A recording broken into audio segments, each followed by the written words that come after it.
Good morning વિદ્યાર્થી મિત્રો. આજે આપણે સફળ સંયોજનોના MCQs નો અભ્યાસ કરીશું. જો તમે લાસ્ટ વિડિયો લેક્ચર જે સફળ સંયોજનો પર આપણે રિવિઝનના સ્વરૂપમાં દર્શાવ્યો છે, જો એ તમે સંપૂર્ણપણે તૈયાર કર્યો હશે બરાબર છે, તો તમને આજે કોઈ પ્રોબ્લેમ્સ ક્રિએટ થાય નહીં. જો પહેલો ક્વેશ્ચન શું કહે છે, નીચેનામાંથી કયું લિગેન્ડ તરીકે વર્તી શકે નહીં? તો તમે જુઓ, લિગેન્ડ તરીકે કોણ વર્તે? જે ઇલેક્ટ્રોનનું દાન કરવાની વૃત્તિ ધરાવતો હોય. તો અહીંયા નાઇટ્રોજન પાસે અબંધકારક ઇલેક્ટ્રોનનું યુગ્મ છે જેનાથી તે સવર્ગ બંધ બનાવી શકે છે. પાણીની અંદર ઓક્સિજન પાસે બે લોન પેર છે, અબંધકારક ઇલેક્ટ્રોન યુગ્મ છે બરાબર, જેમાંથી એક ઇલેક્ટ્રોનિક ગુણ દાન કરીને તે સવર્ગ બંધ બનાવી શકે છે, લિગેન્ડ તરીકે વર્તે છે. નાઇટ્રોસિલ સમૂહની અંદર નાઇટ્રોજન જે છે પછી એ અબંધકારક ઇલેક્ટ્રોન યુગ્મનું દાન કરવાની વૃત્તિ ધરાવે છે. પરંતુ જો આપણે મિથેનની વાત કરીએ તો મિથેન બાહ્ય કક્ષમાં 4 ઇલેક્ટ્રોન અને એના ચારે ચાર ઇલેક્ટ્રોન 4 હાઇડ્રોજનના એક ઇલેક્ટ્રોન સાથે તો કે સહસંયોજક બંધમાં જોડાઈ ગયેલા છે આ રીતે બરાબર છે.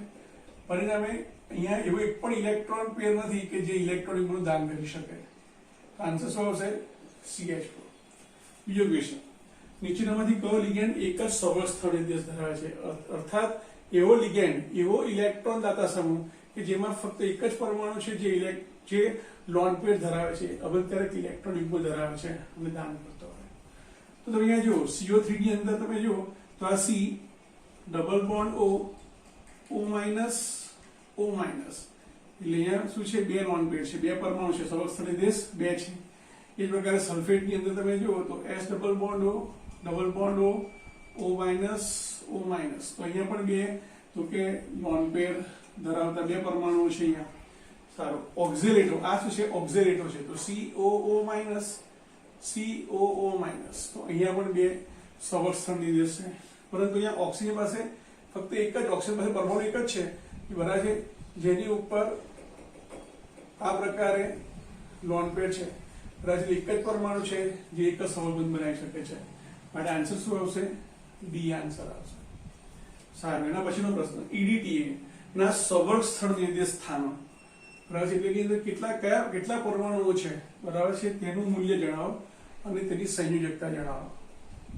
મિત્રો તો તમે અહીંયા જો EDTA કેવી લખાય તો કે ઇથિલિન એટલે આ CH2 ઇથિલિન, ડાયએમાઇન એટલે એની સાથે NH2 હોય, NH2, એસિટેટ એટલે CH2COO CH3COO minus CH3COO minus બરાબર છે. પણ અહીંયાથી એક H, અહીંથી એક H એને દૂર થાય, અહીંથી એક H, આ એક H એને દૂર થાય બરાબર છે.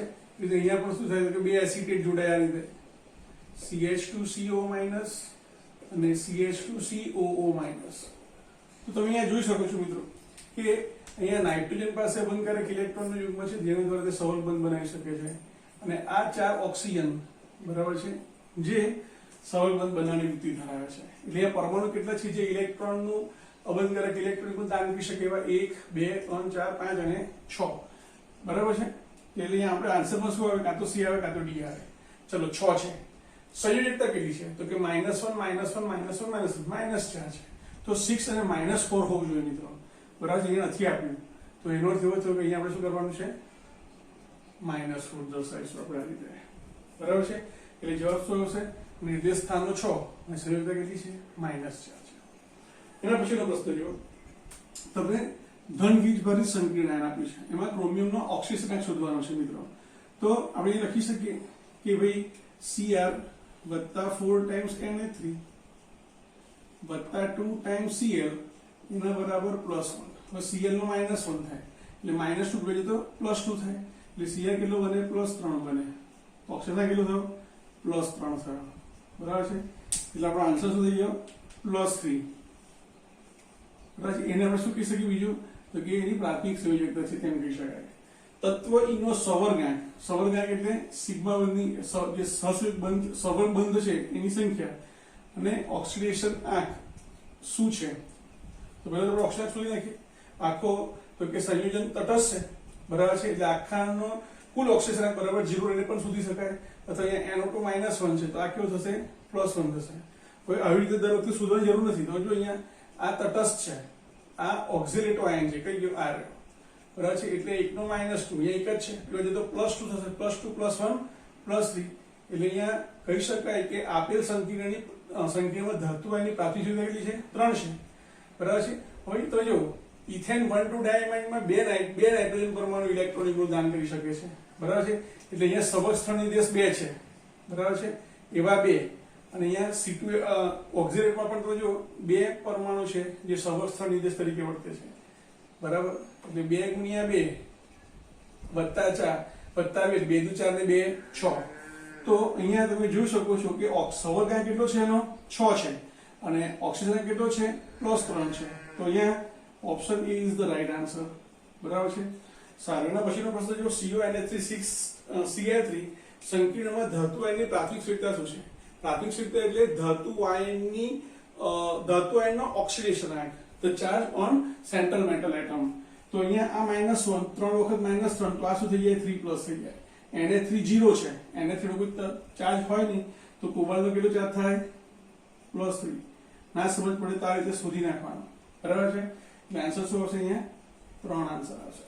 હવે અહીંયા તમને એક્ઝામ ની અંદર તમને આવું સૂત્ર આપેલું હોય શબ્દોમાં અને તમારે IUPAC આની સૂત્ર બનાવવાનું હોય, તો એમાં ઓપ્શન નથી લખ્યા, બરાબર છે. આપણે જાતે સાચો આન્સર જાતે જ મેળવી લઈશું. તો તમે પહેલા શું નક્કી કરો કે એની અંદર મધ્યસ્થ ધાતુ આયન કયો છે? તો કે જો આ કોબાલ્ટ 3 છે, એનું લખી દો આ રીતે કે જો ભાઈ અહીંયા CO3+ છે, બરાબર છે. આ CO3+ છે એટલે હું અહીંયા દર્શાવું છું 3+. સારું, એની બાજુમાં લિગેન્ડ કયા છે? તો કે એમાઇન અને ક્લોરાઇડ, બરાબર છે. તો એમાઇન કેટલી વખત છે? ટેટ્રા એટલે તો કે 4 વખત. સારું, ક્લોરાઇડ કેટલા છે? ટેટ્રા એમાઇન એક્વા એટલે પાણી, એટલે પાણીનો એક અણુ છે અને ક્લોરાઇડો એક જ છે, બરાબર છે, આ રીતે. અને બહાર પાછો ક્લોરાઇડ છે, બરાબર છે. તો હવે આપણે શું કરવાનું? ટોટલ ચાર્જ જોવાનો મિત્રો. તો આ જે સવર્ગ સ્પીસીસ છે ટોટલ ચાર્જ કેટલો થાય? તો કે 3+ અને -1. ટોટલ ચાર્જ કેટલો થયો? Cl નો -1, આ તટસ્થ આ તટસ્થ, તો ટોટલ કેટલો ચાર્જ થયો? +2. એટલે અહીંયા આ શું છે? 2+ છે. હવે ધ્યાન આપજો, આ -1 છે, બરાબર છે. એટલે આપણે આને 2 વડે ગુણી નાખવાનું, બરાબર. એટલે આપણને અહીંયા સૂત્ર શું મળે? CO NH3 4 times H2O Cl, બરાબર છે. અને બહાર Cl2 થઈ જશે. આ +2 છે, આ -1 છે, એટલે ચોકડી ગુણાકાર કરો તો 1 અહીંયા 2 અહીંયા આવે, એટલે આપણને આ પ્રકારનો આન્સર મળે. એના પછીનો પ્રશ્ન તમે જુઓ, ટ્રાયએમાઇન ડાયએક્વા કોબાલ્ટ 3 ક્લોરાઇડ. ક્લોરાઇડ તો બહાર છે, દેખીને ખબર પડી જાય. તો કોબાલ્ટ મધ્યસ્થી ધાતુ આયન છે. ચલો CO એનો ચાર્જ કેટલો છે? +3 છે. તો ધારો કે આ +3 છે. એમાઇન કેટલી વખત છે? 4 વખત છે. તો NH3 4 times. પાણીનો અણુ કેટલો છે? 2 વખત છે. પાણીનો અણુ 2 વખત છે, ડાયએક્વા છે. એટલે H2O 2 times, H2O 2 times અને અહીંયા Cl માઈનસ, એટલે આ પ્લસ થાય. સારું, તો ટોટલ ચાર્જ આ +3, આનો 0, આનો પણ 0, બંને તટસ્થ અણુઓ છે. તો આખાનો ચાર્જ શું થઈ જશે? અહીંયા 3+ થઈ જશે, બરાબર છે. તો હવે તમે આખો સંકીર્ણ ધન વીજભારી 3+ સાઇન ધરાવે અને આ Cl-, તો ચોકડી ગુણાકાર કરો તો 1 અહીંયા આવે, 3 અહીંયા આવશે. તેથી આપણને સૂત્ર શું મળશે? અહીંયા CO NH3 4 times H2O 2 times, બરાબર છે. 1 લખતા નથી આપણે, અને Cl3. એના પછી એક્વા મેંગેનીઝ 2 ફોસ્ફેટ. મિત્રો એક્વા પાણી કેટલી વખત? 6 વખત. મધ્યસ્થ ધાતુ આયન કયો છે? મેંગેનીઝ 2. અને આ કાઉન્ટર આયન છે, પ્રતિ આયન છે. તો તમે જુઓ, આ મેંગેનીઝ, બરાબર છે. એની ઉપરનો ચાર્જ કેટલો છે? +2 છે. કેટલા પાણીના અણુ જોડેલા છે? 6, બરાબર છે. તો આખાનો ચાર્જ કેટલો થયો? +2 થઈ ગયો. સારું, ફોસ્ફેટ એટલે શું થાય? PO4 3-.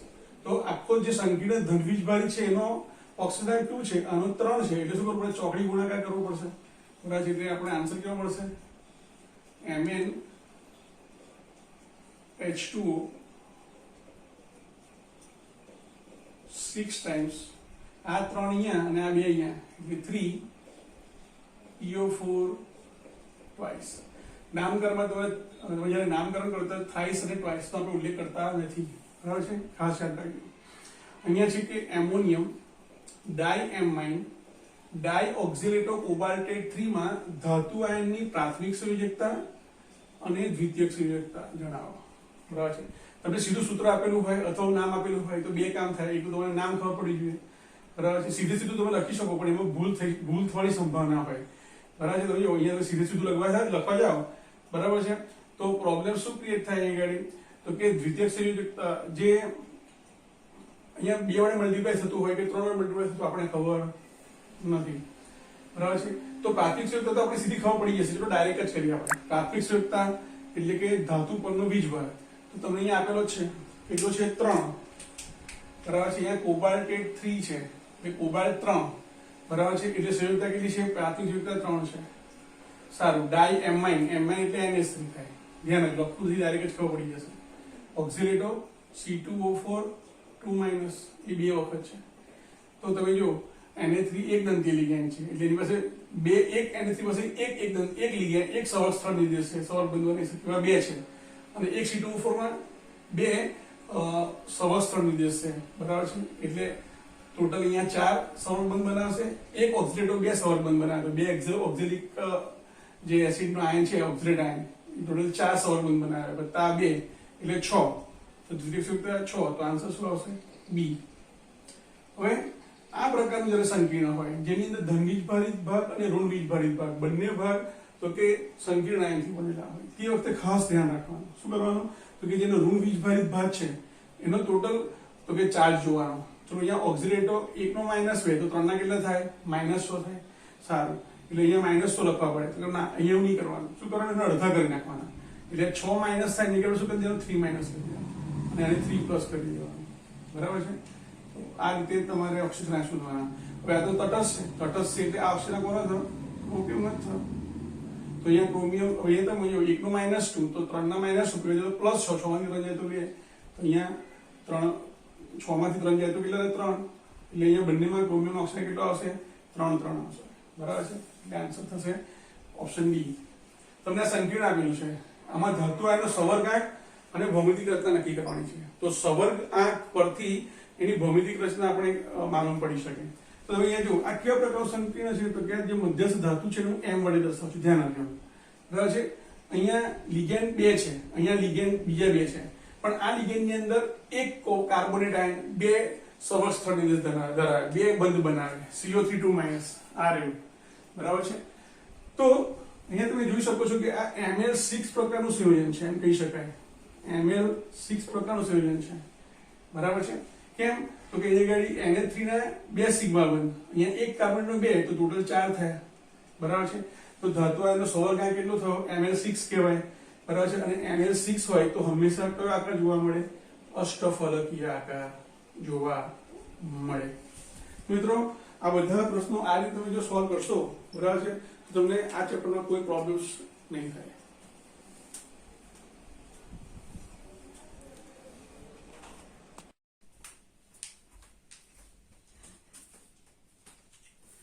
મિત્રો બી એમસીક્યુ સોલ્વ કરીએ આપણે. પહેલો ક્વેશ્ચન છે સોડિયમ નાઇટ્રોક્લોરાઇડ નું IUPAC નામ જણાવો. એમાં બીજો ક્વેશ્ચન છે સોડિયમ નાઇટ્રોક્લોરાઇડમાં રહેલ સંક્રાંતિ ધાતુ આયનનો ઓક્સિડેશન આંક શું છે તે જણાવો. મિત્રો આ એક અગત્યનો ક્વેશ્ચન છે.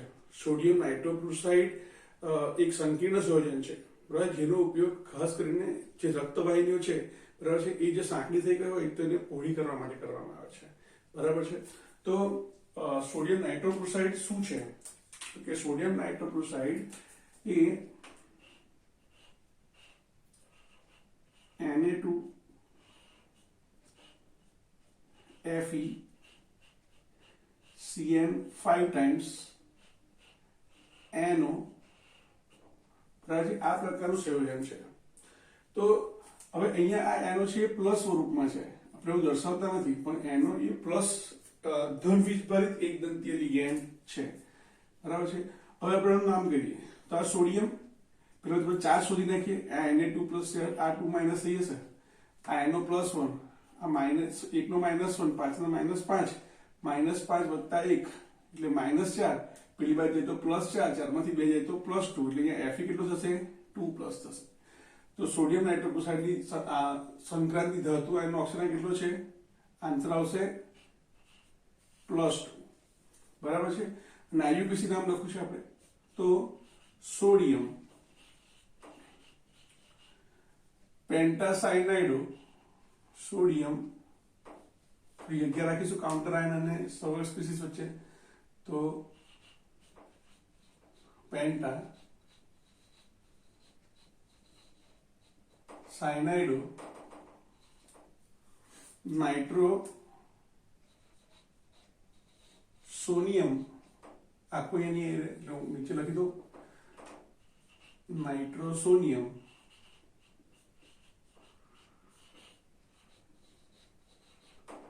ફેરેટ, ઋણ આયન છે, બરાબર છે, એટલે સંકલિત ધાતુ આયનના નામની પાછળ એટ લગાડવાનું, એટલે ફેરેટ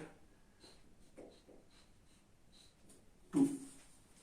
એના પછીનો ક્વેશ્ચન છે ફેરિક હેક્સાસાયનોફેરેટ 2 ના જલીય દ્રાવણમાં મુક્ત થતા આયનોની કુલ સંખ્યા કેટલી હશે? તો મિત્રો અહીંયા ફેરિક બરાબર છે એ કાઉન્ટર આયન છે અને હેક્સાસાયનોફેરેટ 2 એ સવર્ગ વર્તુળની અંદર આવેલી સવર્ગ સ્પીસીસ છે. તો ફેરિક નોટ શું થાય? Fe3+ થાય, બરાબર છે. મધ્યસ્થ ધાતુ પરમાણુ કયો છે? ફેરેટ આયન છે, તો અહીંયા લખી દઈએ આપણે Fe2+. એની સાથે હવે સાયનો લખ્યું કે સાયનાઇડો લખ્યું? પહેલા સાયનો લખતા હતા, આપણે અત્યારે સાયનાઇડો લખીએ છીએ, બરાબર છે. તો અહીંયા સાયનો છે એટલે Cl લખીશું કેટલી વખત? 6 વખત. ચલો હવે અહીંયા ચાર્જ કેટલો થાય સંકીર્ણ આયન ઉપર? તો કે 1 સેનો -1, 6 ના -100, -100 + 2 -4, એટલે અહીંયા આવશે -4. હવે આ ધન આયન છે, આ ઋણ આયન છે, બરાબર છે. સૂત્ર લખવું તો શું કરવું પડે મારે? એનો વીજભાર બેલેન્સ કરવો પડે. તો આ 4 અહીંયા લખાય, આ 3 અહીંયા લખાય, એટલે લખાય કેવી રીતે? અહીંયા Fe4 ટાઈમ્સ FeCN6 આ રીતે લખાશે, બરાબર છે. તો જ્યારે છૂટા પડે તો કેટલા આયન છૂટા પડશે? તો કે 4 Fe ના અને 3 તો કે સંકીર્ણ આયનના, એટલે ટોટલ 7. આપણો આન્સર શું આવશે? 7 આન્સર આવશે. એના પછીનો પ્રશ્ન જોઈએ મિત્રો, કયા સંકીર્ણના 1 લિટર 0.1 મોલર સાંદ્રતા ધરાવતા જલીય દ્રાવણમાં 0.1 મોલર સિલ્વર નાઇટ્રેટનું જલીય દ્રાવણ ઉમેરવામાં આવે તો 18.8 ગ્રામ અવક્ષેપ મળે? હવે મિત્રો આપણે જાણીએ છીએ કે અહીંયા તમને આપી દીધું છે Br, બરાબર છે. તો AgBr નું અવક્ષેપ મળે છે. ધેટ મીન્સ કે આપણું જે સંકીર્ણ છે, બરાબર છે, એની બહાર જે કાઉન્ટર આયન હશે, એમાં Br- હશે, બરાબર છે, જેથી તે પેલા સિલ્વર નાઇટ્રેટના Ag+ સાથે પ્રક્રિયા કરે અને AgBr આપે. સારું, અહીંયા કેટલું કીધું છે? 0.1 મોલર દ્રાવણ લીધેલું છે. 0.1 મોલર દ્રાવણનો અર્થ 0.1 મોલ પ્રતિ લિટર, તો 1 લિટર દ્રાવણ લીધેલું છે. તેથી આપણું જે દ્રાવણ છે એ કેટલું લીધેલું છે? તો કે 0.1 મોલર. ધેટ મીન્સ એની અંદર 0.1 મોલ Br- હાજર હોવો જોઈએ, તો જ આપણને 0.1 મોલ AgBr મળે. તો કાઉન્ટર આયન એટલે કે સવર્ગ સ્પીસીસની બહાર બ્રોમાઇડ આયન ક્યાં છે જોઈ લો અંદર, બરાબર. તો અહીંયા 18.8 છે છેદમાં 188, બરાબર છે, એટલે 0.1 મોલ, બરાબર, એટલે કે એક જ Br બહાર હોવો જોઈએ, બરાબર. તો તમે અહીંયા જો, અહીંયા તમને સંકીર્ણ નથી આપેલા પણ નામ આપેલા છે. તો એવી કઈ બે એવી જગ્યા છે જ્યાં બ્રોમાઇડ હોય બહાર? તો એક જ જગ્યા છે જો બ્રોમાઇડ, બીજા કશામાં બહાર બ્રોમાઇડ આપ્યું નથી, એટલે આન્સર શું થાય? એ થશે.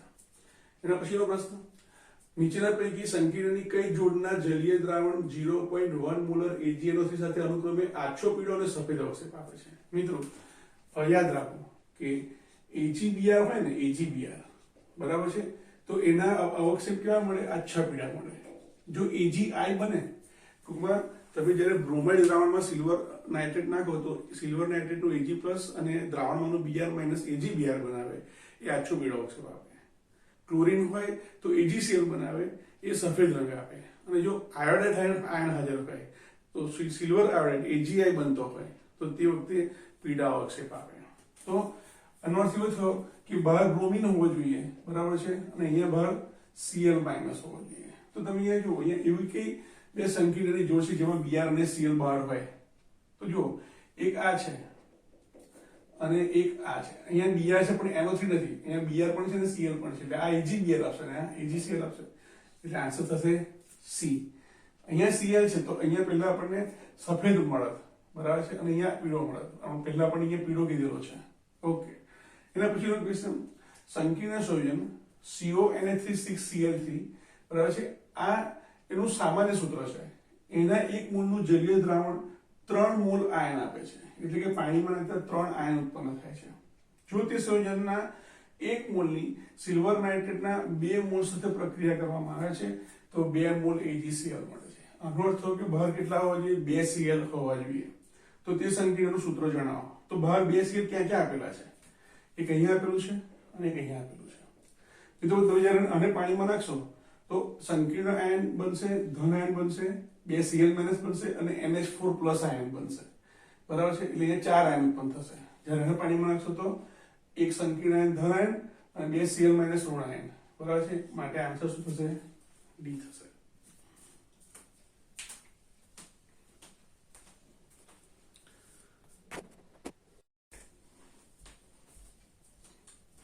નેક્સ્ટ ક્વેશ્ચન જોઈએ. એક દ્રાવણ 2.675 ગ્રામ કોબાલ્ટ ક્લોરાઇડ ધરાવે છે, જેનો અણુભાર તમને આપેલો છે. 6 મોલ એમોનિયા તો કે ધન આયન વિનિમય તરીકે પસાર કરવામાં આવે છે. ઉત્પન્ન થયેલા ક્લોરાઇડ આયન, એનો અર્થ થયો કે કોબાલ્ટ ક્લોરાઇડ અને એમોનિયા વચ્ચે પ્રક્રિયા થાય છે અને અલગ અલગ પ્રકારના નવા સંકીર્ણ સંયોજનો બને છે. જેમાં આ જે ક્લોરાઇડ આયન છે એ જો પ્રતિઆયન તરીકે વર્તતા હોય, એટલે કે સંકીર્ણ આયનની બહાર હોય, તો તે વખતે તે AgNO સાથે પ્રક્રિયા કરે છે અને એને કારણે 4.78 ગ્રામ AgCl બને છે. મિત્રો શું કહેવા માંગે છે? તો કે COCl3 અને પેલા એક્સચેન્જર તરીકે વર્તતા Na3 વચ્ચે પ્રક્રિયા થાય છે અને આવા જુદા જુદા પ્રકારના સંયોજનો બને છે. તો પહેલા તો આપણને કોબાલ્ટ ક્લોરાઇડ કેટલો લીધેલો છે એ આપણે શોધવો પડે. તો number of COCs, number of mall of cobalt chloride, એના બરાબર થાય વજન છેદમાં અણુભાર. વજન કેટલું છે? 2.675 ગ્રામ અને એનો અણુભાર પણ કેટલો છે? 267.5 ગ્રામ. એટલે અહીંયા 0.1 મોલ COCl3 મળે. એટલે તમને જે COCl3 આપણું છે કેટલું છે? 0.1 મોલ છે. સારું, એનાથી AgCl કેટલા બને છે? તો number of mall of AgCl એના બરાબર વજન છેદમાં અણુભાર. કેટલું વજન ઉત્પન્ન થાય છે? તો કે 4.78 ગ્રામ. અને અહીંયા એનો અણુભાર કેટલો આવેલો છે? 143.5, બરાબર છે. એટલે એપ્રોક્સિમેટલી લઈએ આપણે તો 14 તારી 42 થાય, બરાબર છે. એટલે એપ્રોક્સિમેટલી 3 આવી જશે અહીંયા. તો 3 AgCl ઉત્પન્ન થાય છે. એનો અર્થ કે કાઉન્ટર આયન તરીકે 3 Cl હોય એવો સંકીર્ણ આયન બન્યો છે તેમ કહેવાય. તો અહીંયા 2 છે, અહીંયા 1 છે, અહીંયા 3 છે, 1 પણ નથી. તો આન્સર શું આવશે? ઓપ્શન બી આવશે. કયા સંકીર્ણનું જલીય દ્રાવણ સૌથી વધુ વાહકતા ધરાવતું હશે? મિત્રો, વાહકતા એ સંખ્યાત્મક ગુણધર્મ છે. જેટલા આયનો વધારે હશે તેટલી એની વાહકતા કેવી હશે? વધારે હશે. તો તમે અહીંયા જુઓ, અહીંયા જે સંકીર્ણ આયન છે એમાં Fe2+ કેટલા છે? તો કે 3 Fe2+ છે, બરાબર છે. અને ઋણ આયન કેટલા છે? તો કે FeCN6 એ કેટલા છે? તો કે 2 છે. આ અહીંયા 2 આવશે, આ 3 અહીંયા આવશે,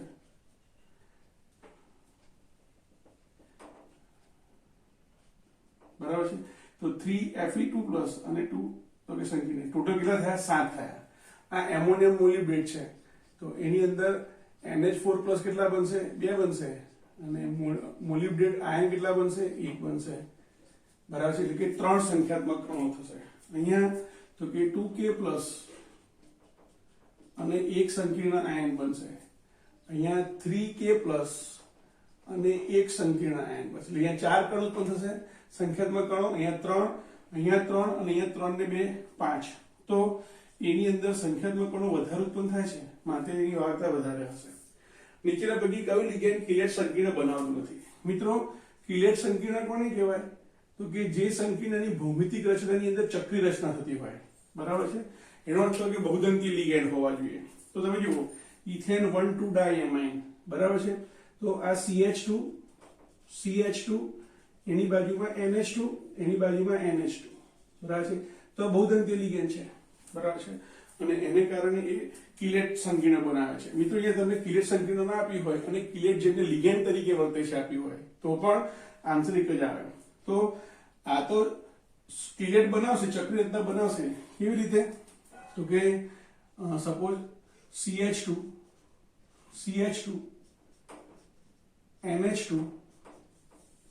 NH2 અને આ રીતે જોડાય સંક્રાંતિ ધાતુ સાથે, તો ચક્રી રચના થશે.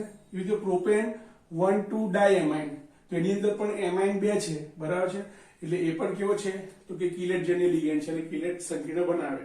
ઓક્ઝિલેટ આયન આપણને ખબર છે કે ભાઈ suppose C double bond O minus, C double bond O minus, બરાબર છે, આ રીતે જોડાય, તો અહીંયા પણ ચક્રી રચના બનશે. તો ઇથેનેમાઇન, તો CH3 CH2 NH2, તો અહીંયા એક જ, તો કે અહીંયા સવર્ગ સ્થળ નિર્દેશ છે, બરાબર છે, એક જ પરમાણુ છે કે જે ઇલેક્ટ્રોનિકમાં ધરાવે છે, જે ચક્રી રચના બનાવશે નહીં. માટે આન્સર આવશે ઓપ્શન ડી. મિત્રો હવે આપણે આગળ થોડી થિયરીની વાત કરીએ. લિગેન્ડની પ્રબળતાનો ક્રમ. મિત્રો લિગેન્ડ જેમ પ્રબળ તેમ સંકીર્ણ આયન વધુ સ્થાયી છે તેમ કહેવાય. તો ઘણી બધી વખત પ્રશ્ન પૂછાય છે કે આપેલ સંયોજનોમાંથી કોણ સૌથી વધારે સ્થાયી છે. તો તમને આપેલા 4 સંકીર્ણ પૈકી જે લિગેન્ડની પ્રબળતા વધારે હોય તે સંકીર્ણ વધુ સ્થાયી છે તેમ કહેવાય. તો મિત્રો અહીંયા તમે જુઓ, આ જે લિગેન્ડ છે આ બધા નિર્બળ લિગેન્ડ છે. આ બધા કેવા લિગેન્ડ છે?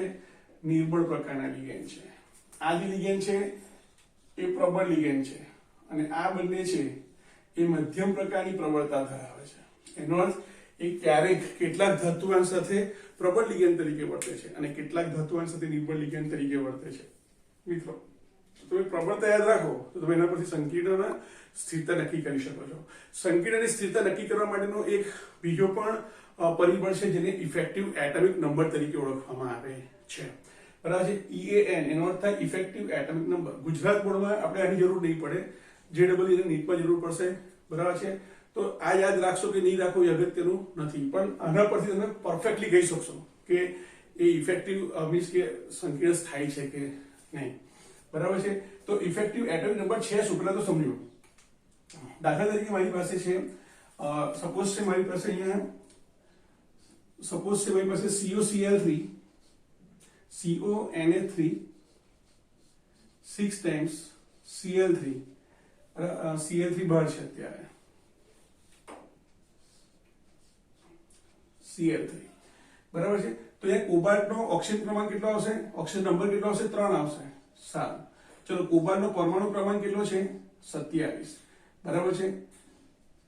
તો એની અંદર ઇલેક્ટ્રોન કેટલા હશે? તો કે જો તટસ્થ હોત તો 27 થાત, બરાબર છે. એમાંથી 3 નીકળી ગયા એટલે કેટલા થઈ ગયા? તો કે 27 માંથી 3 જાય એટલે 24 થઈ ગયા. સારું, કેટલા એમોનિયા જોડેલા છે? 6 એમોનિયા જોડેલા છે લિગેન્ડ તરીકે. તો એક એમોનિયા લિગેન્ડ તરીકે વર્તતો હોય, એમાઇન તરીકે વર્તતો હોય, તો એક લિગેન્ડ કેટલા ઇલેક્ટ્રોનનું દાન કરશે? 2 ઇલેક્ટ્રોનનું દાન કરશે. એક પોતાની પાસે રાખે, એક બીજા સાથે જોડાય અને જે સબંધ બનાવતો હોય. તો 6 છે, તો એક લિગેન્ડ 2 ઇલેક્ટ્રોન આપે, તો 6 લિગેન્ડ કેટલા આપશે? 12. તો તમે જુઓ 24 + 12 બરાબર 36 થઈ જશે મિત્રો. તો સ્પષ્ટ છે કે કોબાલ્ટ છે, બરાબર છે, એમાં અષ્ટકનો નિયમનું પાલન થશે, બરાબર છે.